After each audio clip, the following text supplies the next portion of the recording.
Hey, good morning, everybody, and welcome to another episode of Take a Stand. I'm your host, Tracy, and it's my pleasure to be here with you all this morning on the Take a Stand show. This is a place where you get to hear inspirational, motivational, and heartfelt stories from women from all over the world who have done all sorts of things to beat the odds to become really successful across their business, their family, and their life. And today I am just going to say that how excited and proud I am of this young woman who is on the screen with me today. I want to tell you she is my niece, and her and I, I've watched this beautiful young woman grow up and do some amazing things in her life. So I wanted to absolutely have the opportunity to have Katrina Nukunuku on the show today and for her to share her journey of becoming an elite sportswoman and how she actually managed to balance that elite sports woman and all of the, I suppose, challenges, the requirements that are put on you at that elite level, and how she actually managed to go on and be able to, create a beautiful family where she juggles that. Today, she was just telling me that she's been asked to go back into the New Zealand White Sox softball team as a leadership coach and mentor as part of their squad. So I wanted to say congratulations to her on that. But I just wanted to have her on the show today to share, all the wonderful experiences that she's had and what she's doing now. So welcome to the show, Katrina. It's awesome to have you here. Oh, thank you, Auntie. I'm so honoured to be a part of your show, to have this opportunity to share a little bit about me and my success and my life on your show. I'm very honoured to be here. Oh, thank you. Well, thanks for coming. So for those that don't know you, I mean, I've been lucky enough to know you, forever. So I've had the opportunity to sort of sit on the sidelines and watch you grow up and do all the, be really dedicated and committed to what you've been passionate about. But for everybody that's listening today, how about you tell them a little bit about you and, what sporting career you've had and what position you hold right now? Okay. So I started playing softball as a 4-year-old in my hometown of Devon, our hometown. Very much a family sport. From there, I have represented the Whenua, the Manawatu region, and the Hutt Valley region in age grade softball. I've also represented New Zealand from under 16s right through to the elite New Zealand White Sox program. I've been to 5 World Series, I've been to Junior World Series. I've done a lot. I've also spent a lot of time overseas in our, what we call our off season. So basically spending our New Zealand winters playing abroad. Trina, one of the things that, a lot of people, I suppose, struggle with as they're going through kind of life is they have these passions about particular things. And for you, in the hometown that we grew up in, which Trina's just said, we grew up in Levin, in a small town, small community in the North Island of New Zealand. And sport was always a big part of kind of what we did there. That was how we kept busy. That's how you keep your kids busy and out of trouble, was to play sport. And she was lucky enough to grow up in a family that was extremely sporting and extremely talented. So being able to do that from a very young age and then follow that through, right the way through to being a elite sportsman. And guys, if you can hear a bit of background noise, that's because Katrina's at work right now and she works in a really busy environment. So just be aware that, we've got her here today, but she is in a busy environment right now. So we'll try and minimize the amount of noise, background noise, as much as we possibly can. But anyway, she was lucky enough to be able to be brought up in that kind of environment. How do you think that has impacted your life? Like now as an adult and looking back at your childhood, how much has sport had to play in building who you are today? And what sort of things have you taken away from that into your life that you're building, that you're building now? As a mum? Yeah, I definitely believe that sport in general has been crucial in my upbringing. I think without it, growing up in a small town, it could have been easy to fall on a different path that maybe would not have been positive, and definitely would not have helped me travel the world and learn about different cultures and just grow. I do think sport is, for me, it definitely is a huge part of me, and without it, I would not be who I am today. Not at all. It's given me skills. Um, yeah, I've had to learn what it is to be committed to something, what it is to have loyalty, to take the knocks. You know, you get knocked down, but it's learning to rise from that and where do you go next? Like, am I going to be beaten? Because at the end of the day, that is sport. Like softball itself, it's a game of failure, really, when you think about it. So yeah, I think softball has definitely taught me a lot of life skills. Well, let's go down that path, Katrina, because you know, one of the things that I think holds a lot of people back is that fear of failure. And something you just said just then is like, this game of softball is like a game of failure. So I want you to elaborate on that, because I think there's some things that you've learned in that softball world where I'm able to, you know, I get knocked down, it's failure after failure after failure, but somehow I'm able to kind of rise from that and continue on. How do you see even some of the learnings that you've had with just that one piece of the softball puzzle? How do you see that playing out in your life, and how could you even potentially help others to use that same methodology in their life today to be able to overcome any failure? Yeah, I think it's building on your mental toughness and understanding that if ever there's something that you're striving to achieve, then there may be setbacks, but as long as you stay determined, you stay committed, you put in the hours, you put in the hard work, it will pay off. And I think a key word or a key phrase that I like to use is believe in yourself. Believe in back yourself. Without it, you can't get anywhere. And to believe in yourself, you have to fill yourself with positivity. You can't, yeah.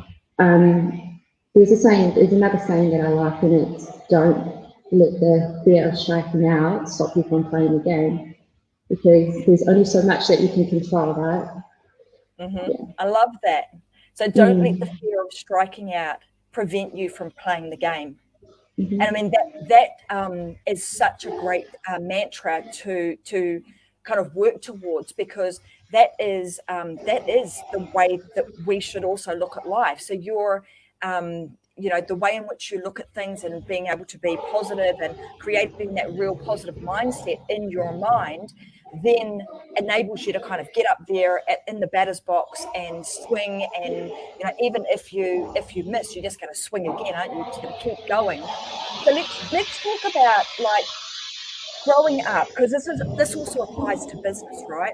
So we start out and you enjoyed something, so you enjoyed playing softball. At what point in your life did you think, do you know what, I actually want to play this game, and I'm going to be the best, you know, I'm going to be part of the best, not just in New Zealand, because, you know, getting to that pinnacle point in New Zealand of not just being a team member, but actually captaining the White Sox side, but also being like in the elite arena of sports. Like when was the moment? Can you remember the moment when you thought in your mind, that's my goal. That's what I'm going to do. I'm going to make it into the White Sox, and I'm going to be the captain. Like, how did that all come about, and how did you mentally prepare for that? Right. So, yeah, it's a little bit different to others. I think I made the New Zealand under 16 team to travel to Australia. I was 14, I was the youngest on the team. It was amazing. It was a really great time in my life. But at that point, I hadn't really thought about what a career in softball would look like. So it actually wasn't until I got injured. I had a knee construction at the age of 15, and we had a New Zealand under-19 campaign coming up. So my first goal was actually to rehab my knee and make the under-19 team. It just happened that whilst I was going through the process of making this under-19 team, I was picked to be a part of the women's team. And then my whole world opened up. And it was playing in my age grade, and it was playing with the open women's grade. So yeah, it kind of came to me in a sense. Yeah, I'm very much a person of trusting in the process, and whatever else happens is a bonus in terms of softball. And I think that's a fantastic way to look at that, but also to look at life. And I think one of the lessons out of that is that often, you know, we try and create really big, you know, goals and dreams for us. And in that you've just spoken about was like actually really just breaking it down into like small steps. Like, what is the next thing that I need to do? Well, I'm in a predicament right now. You know, I've got I'm injured. I've got a knee reconstruction. I actually can't play. So to get me back to health, what do I need to do? Focus on getting my knee right. Then making that small step of, okay, now I'm going to get into, you know, the under-19s, and then all of a sudden, you know, that then opening up some other opportunities for you.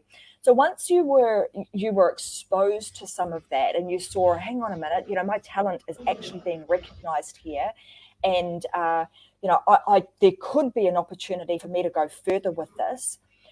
What did you start doing to prepare yourself for that? I trained a lot without any excuse. Yeah, it's crazy. Softball in the bin wasn't that big at the time, and to progress to the next level meant that I needed to play in a bigger region. So I would travel an hour and a half at the time. We didn't have the new motorway then, so I'd go from the bin to Hutt Valley 5 times a week. And yeah, I was very, very fortunate to have my dad who would drive me down there. I didn't have a license at the time. I couldn't. So yeah, giving up time and making sacrifices. But in saying it, what I've learned along the way is it's not really a sacrifice when you're putting energy and effort into what you love and to what you want to achieve. And you know, that's I just want to point out here that moment where you were like, okay, well, I know what I've got to do. Often people will do as much as they need to do to kind of get by, but those that are standouts, that end up be elite in whatever it is that they're doing, it's not always what you see that happens on the field, is it? Or that even happens at practice. It's a lot of the stuff that's happening behind the scenes when other people are out, you know, kids at your age are out partying or drinking or having fun with their friends or doing other things. You were at a softball park, maybe with dad, with your brothers, you know, throwing a softball around, having batting practice, running, sprinting, all of those things that are not always seen on the, you know, not always seen by others. And again, often people will make the mistake of thinking, hey, that person's an overnight success. And based on what you've just said, you know, it's not the case, right? It's like someone here's asking, how many hours a day did you actually train? Like, what did it take you to like the extras that you did? What were they, and how many hours a day were you committed to that cause? Yeah, I mean, a lot. I'll just say a lot. I don't know an exact amount, but I also had to factor in that I was a high school student as well. So a large majority of my day is spent at college. And when I would come home, I would train, or I would spend an hour and a half in the car to then get straight out and train for an hour to 2 hours, depending on the type of training I was attending. Get back in the car for an hour and a half. But then in saying that travel time is also time that you can utilize. That's time that I spent with my dad, who is also a softball coach. and has coached at a high level, and it's picking his brain, him teaching me, we're discussing strategy, mechanics, technique, all of those things. So yeah, when we talk about hours of training, it's non-stop, really. It's like you almost immerse yourself into the entire world of the dream that you're creating, right? Because like you say, it's not just the getting out there and throwing a ball around, or jumping in at the batter's box and batting. It's all the strategy. It's the thinking about learning the craft of the game, learning the nuances of what you need to do, and maybe even studying some other people. So let's go there. So when you're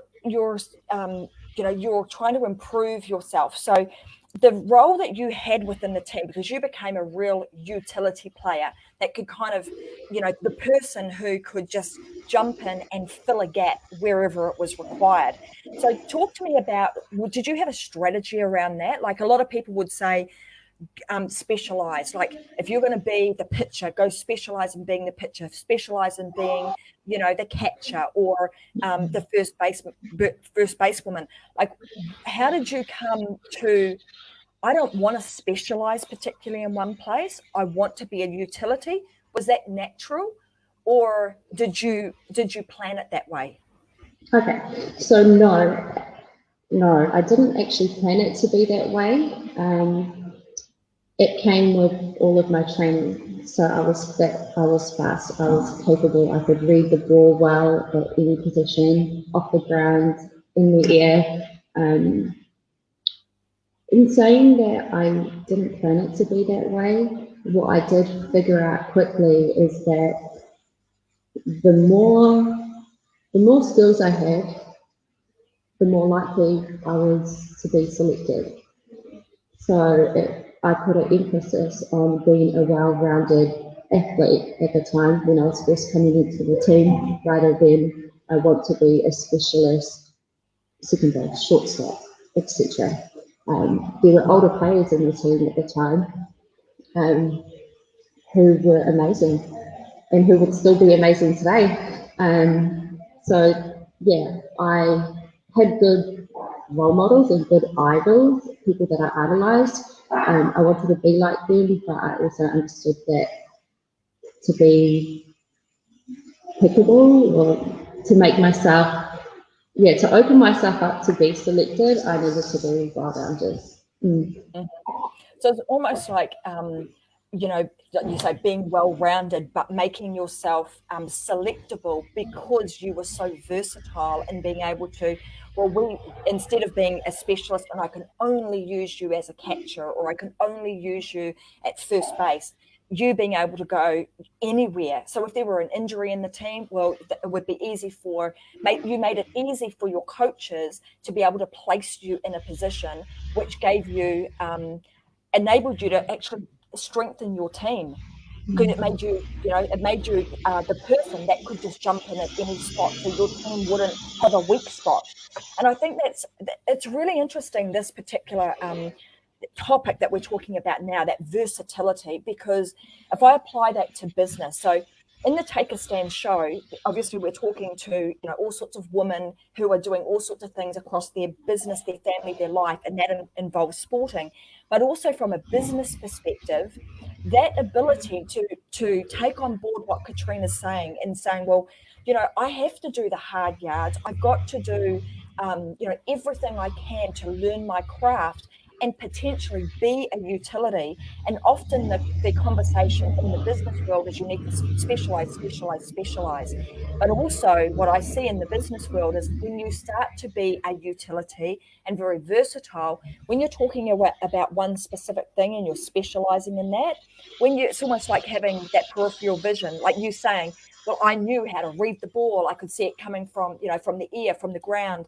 I could read the plays. I knew what was going to happen. I could almost foresee what was going to happen next. So being able to have that level of skill makes you extremely desirable.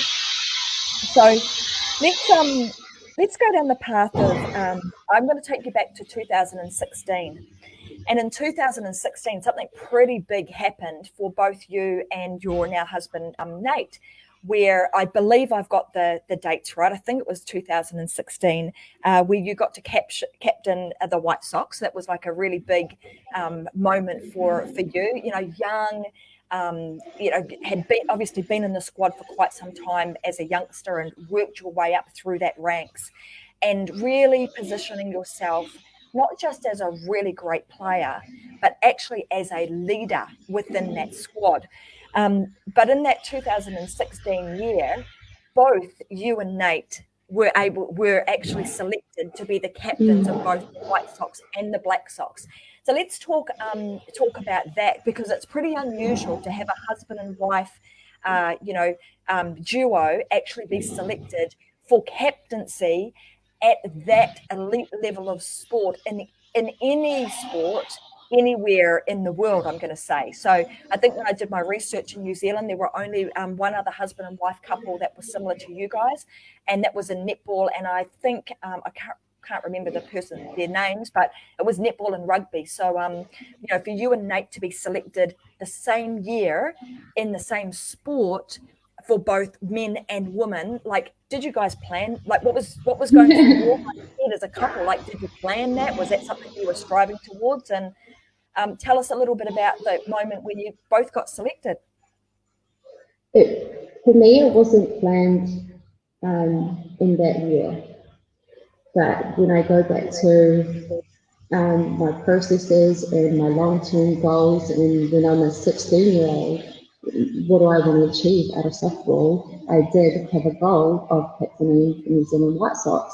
I didn't know when that would be, how old I would be, if I would be good, if I would be average. And then I was fortunate enough, come 2016, we went on a tour to Sydney, Australia, and we got there on day one, and they were having a captain's meeting, and all of a sudden my coach comes and taps me on my shoulder. I'm just about to warm up, and he says to me, there's a meeting over there I want you to go to. You're going to captain us. My heart kind of stopped, and I thought, really? This has been a dream of mine since I was a kid, and it doesn't matter. Honestly, it doesn't matter how long you captain for. When that is on your shoulders, you got to keep running. You got to keep going. You got to keep the wheels turning for your team. So I hustled over there into a meeting, and I was surrounded by every other captain that was there, and it was surreal. It was a very surreal moment.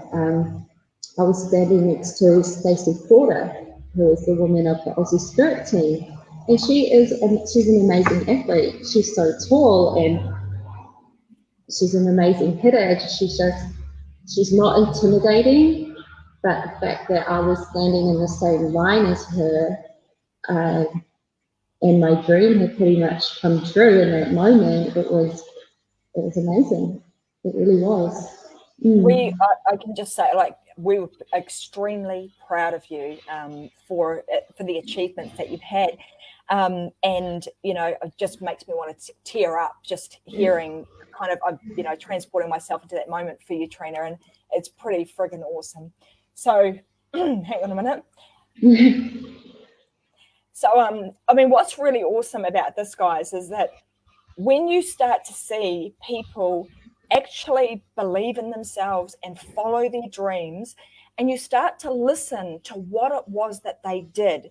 So there's some really pertinent things that Katrina has spoken about today. We call her Trina B in the family, but that we're hearing Trina say today, right? So it's that dedication. It is having a dream. It's setting a goal. It's doing the stuff that is seen, but that you do behind the scenes that is not seen, that makes you stand out.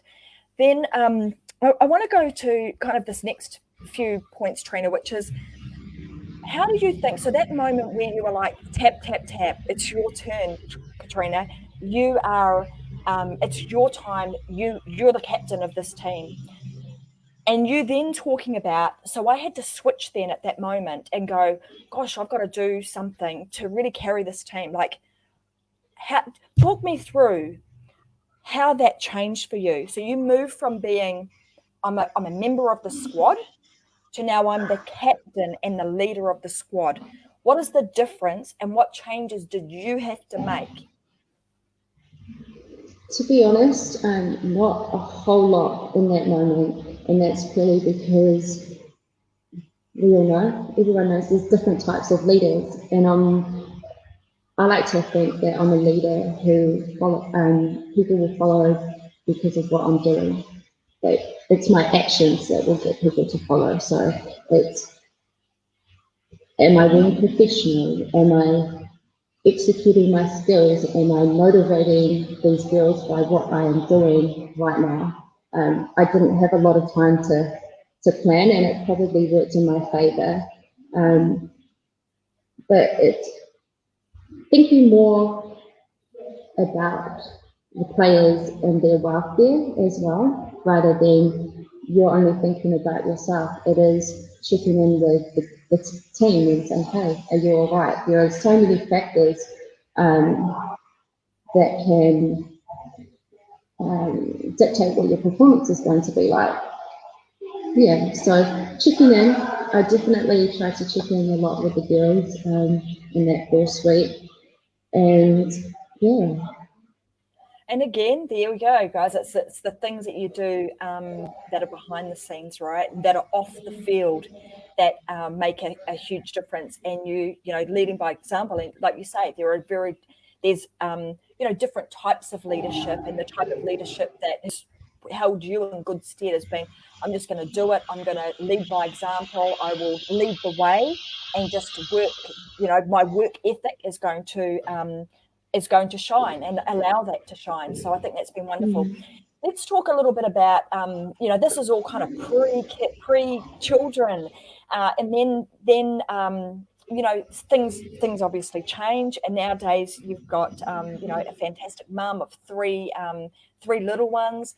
I mean, nowadays, even though you're still, in the thick of the sport and you're still in that leadership squad, how do you manage work? You're at work right now with family and also, life, and trying to still maintain a really successful elite sports career. How do you do that? And what are some of maybe some of the tips that you could give other people when they're trying to balance everything? How do you hold it all together? Yep. it is hard. It is very hard, but I think the most important thing to have when you're trying to balance everything is a support network. Like, I'm very fortunate. My parents, my siblings are very supportive of me. I have my mother-in-law, my sister-in-law, there's Nathan, my husband.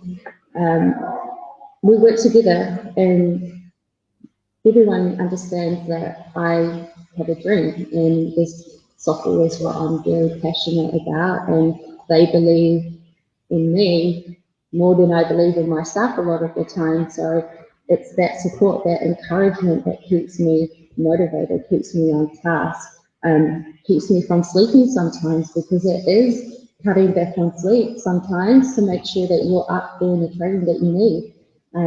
I often go to the gym late at night, like it's 10, 11 o'clock at night after going to work, after being up early hours of the morning with the children. Yeah, it is organisation, being a good organizer, or having a plan of what your day needs to look like, and then how is that going to work? How do I fit it in? Prioritizing. Yeah. Mm-hmm. So, and you're right. Like, one of the things that it doesn't matter what it is that you're doing. If you have a dream, one of the things that you want to work really hard on is pulling together and maintaining that really good support network around you. And it's a little bit like softball, right? It's like who you're going to have on the diamond with you are the people that you want to, that are going to show up, are going to do their best, are going to support you, and help the whole team make the dream work. So I think you've got a great recipe for, ongoing and continued success with that. So as a sportswoman, in that arena, generally you have a really short window of opportunity, right? Because you usually, particularly in softball, there's injuries, and we get a little bit older, and we don't become as agile and etc. that we would like to be. So there comes a time where we kind of have to retire from that sport, and you're not there yet.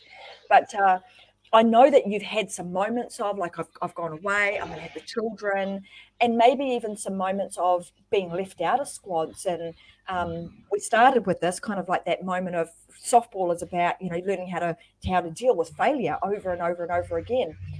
How did you mentally manage yourself when you were left out of squads?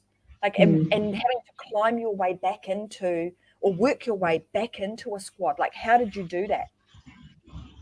Yeah.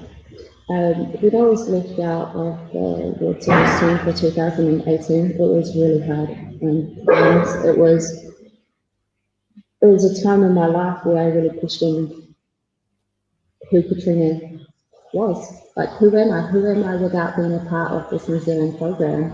Who am I without softball? And it's taking a good hard look inside of yourself and understanding your worth, understanding that you're often more than what you think you are to yourself. You're more to other people than just a softballer. Hey, you've got to remember, you've got 3 kids now. They're looking up to you as much as softball is for you. You are for them. That makes sense. Absolutely. Yeah. So it's reflecting, and it's a bit of soul searching. It's reevaluating what your goals are, and if softball still was on my piece of paper, then it was, okay, so what is my plan? How am I going to get myself back into the squad? What do I need to do? What do I need to change?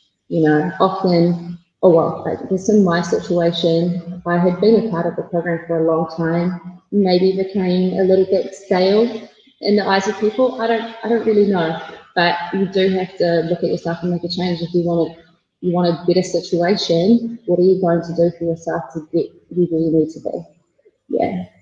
It's almost like this reinvention of yourself over and over and over again, right? So it's like, how in your mind I can hear and see that you were kind of going through, well, how do I now continue to keep myself relevant? And that's really important, is that relevancy, because if we don't stay current, we don't stay relevant, then you become stale, and you end up being able to be replaceable. So I think that that those moments of kind of going inwards and really self-reflection and thinking about, well, who am I really? Because not allowing just softball to define who you are, that you are way more than that, like you say. And often sometimes it takes other people to remind you that, hey, you make a real big difference in this world, and you make a difference to me, and et cetera, for you to stop for a moment sometimes and think, yeah, I'm much bigger than just this, which is great. So where to from here, Trina? Like, now you're back into the swing of things. Tell us about what's going on now. What are you up to? Yeah, so I'm kind of in that reinvention stage. Yeah, definitely. So I've been fortunate enough to be selected back into the squad and have a leadership role within the team. So for me, on my personal journey at the moment, is about going back to the basics. What do I need to be successful in this team? As an athlete, as a leader, and as a representative of this country? What do I need to look like? It's breaking it down, it's working out a process and understanding those steps and then ticking them off. If there's stuff that I need to do today, what do I need to do today that's going to make me better tomorrow, that's going to put me one step closer to my goal? Yeah. That's what I'm up to. I love that. I love that you're, in this, and we have to do this regularly. And often people will get kind of stuck in that moment of, or we sometimes see that as like, a midlife crisis. Totally nowhere near that yet, but people will label it those sorts of things, and it's just those moments of, okay, I'm going to reinvent myself, and what does that look like? Or evolution is probably a better word, right? So we're continuing to evolve ourselves into the new me and the new chapter of what I'm doing. So I want to say I'm going to wish you all the very best in your new endeavors. I know that it's not just softball you've got going on. You've got a few other concepts and ideas that you've shared with me over the last few days that I think are super exciting as to where you're going next. And I want to let everybody know that they should just keep their eyes and ears peeled for Katrina Nukunuku and just seeing what she's about to kind of unfold over the next few months. So keep your eyes and ears peeled for that. Where's the best place that people can go hang out with you, Trina? Is it like on Instagram? Yeah, so I have an Instagram at Katrina Nukunuku, but I'm also, you can contact me on Facebook too. So go check her out on Facebook, and also go and follow her on Instagram, and she'll keep you up to date with what it is that she's up to. But I want to, before we wrap up today, I want to give you an opportunity to leave today with a message or a piece of advice that you would like to give.